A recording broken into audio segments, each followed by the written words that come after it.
I see dead beer brands. In your dreams? While you're awake? They don't know they're dead.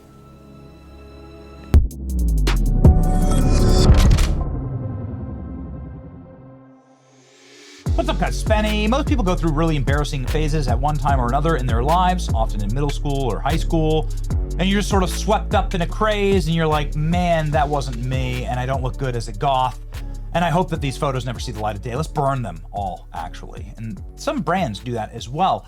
3 years ago, one of the biggest beer producers in the world decided that it would be really smart to go trans and hired Dylan Mulvaney in order to rep their frat light beer brand. And this, of course, was one of the most catastrophic decisions in the history of the world. And we actually think that we can pinpoint the exact moment when this level of brand suicide actually took hold inside of Budweiser and America's king of beers empire. No longer the king of beers, by the way. Bud Light hasn't recovered from the Dylan Mulvaney controversy, Anheuser-Busch executive says, saying about a third of their business will be lost forever because of this decision. And what exactly is this decision? Check this out. From 2014, Bud crowded out by craft beer craze. So Budweiser, instead of just sticking to their core audience and serving their core audience of like 65 plus fat boomer guys who want to sit in their lawn chairs all day and watch sports, and frat bros that want cheap beer for frat parties, and just locking in with the white American male, the good old boy American male. They decided to chase the craze here. You can see in this article that the production of Budweiser versus craft beer from 2003 through to 2013 had sort of reached a parity. And when you see graphs like this, for weak executives, it should say, let's double and triple down on what actually works, because this craft beer thing is probably just a fad and we'll be able to outlive them. We have been around for like 150 years. But instead, a lot of executives panic. And then they do this. And then you destroy whatever little core audience that you already have in desperate search of new audiences in order to try and fight trends. These are the kind of things that happen all the time with brands all over the place. Jaguar is a good example of this. Star Wars is a good example of this.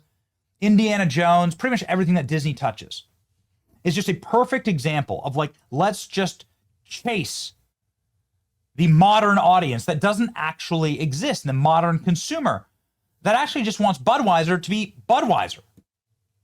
And they'll return, they'll come back unless you destroy them, unless you destroy your brand.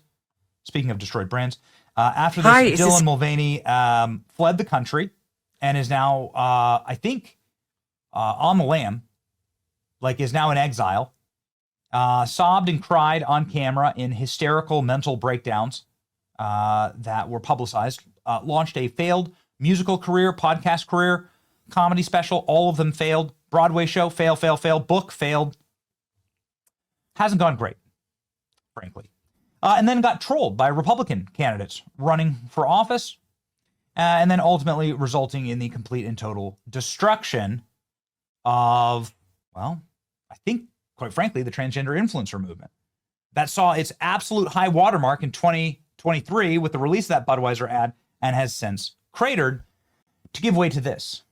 The brand new Budweiser Super Bowl commercial, where Budweiser decides to wipe clean any of its even remote association with wokeness or divisive political messaging and lean back very heavily into their King of Beers Americana iconography.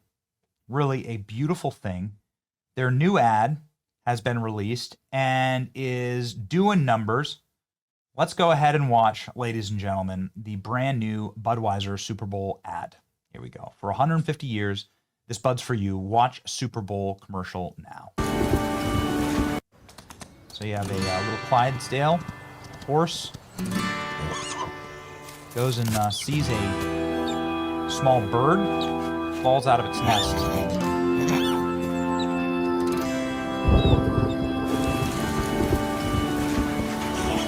Small bird is in the rain.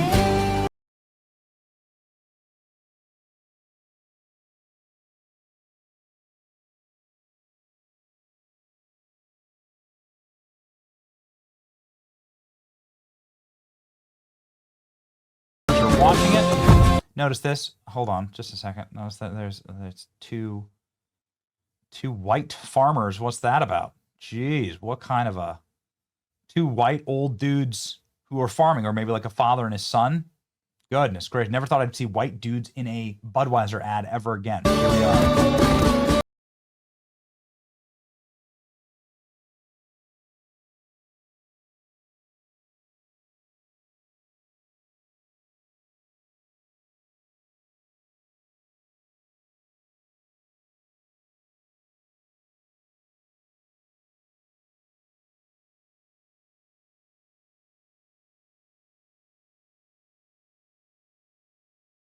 There's something in my eyes.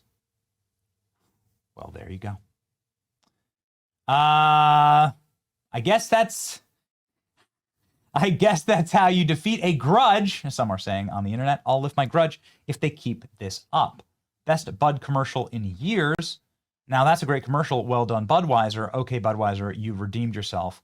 Don't be stupid again. This is the best commercial I have seen in years. Now for some timeline cleansing, posting their commercial because they know the Super Bowl is being boycotted. They're freaking back. Budweiser has redeemed itself. Glorious commercial. Ladies and gentlemen, it looks like the brand wars that saw its final collapse with Cracker Barrel, that corporate brands have now learned their lesson. Go ahead and look here. Budweiser has long used its Super Bowl to tie in to its stately Clydesdale horses and national mood. This year, the Brewers' stance won't be hard to understand. In one of the beer giant's less subtle game spots, a young Clydesdale pony becomes lifelong friends with a bald eagle. Freebird from Leonard Skinner plays at one point in the 60-second commercial that airs during the NBC Super Bowl telecast.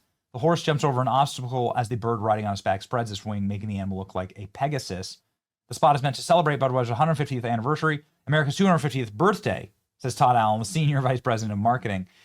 We knew that the rise the occasion, the only way Budweiser can. Next year's spot will leave you awestruck, proud to enjoy Budweiser. Celebrate this milestone. Oh, boy. So there you go. The marketing of Budweiser has long been tied to the national disposition.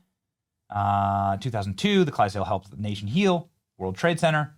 Trump administration sought to bar travel ban from Muslim countries. Anheuser-Busch ran a spot featuring a young Adolphus Busch on his way from Germany. Oh, got it. Okay.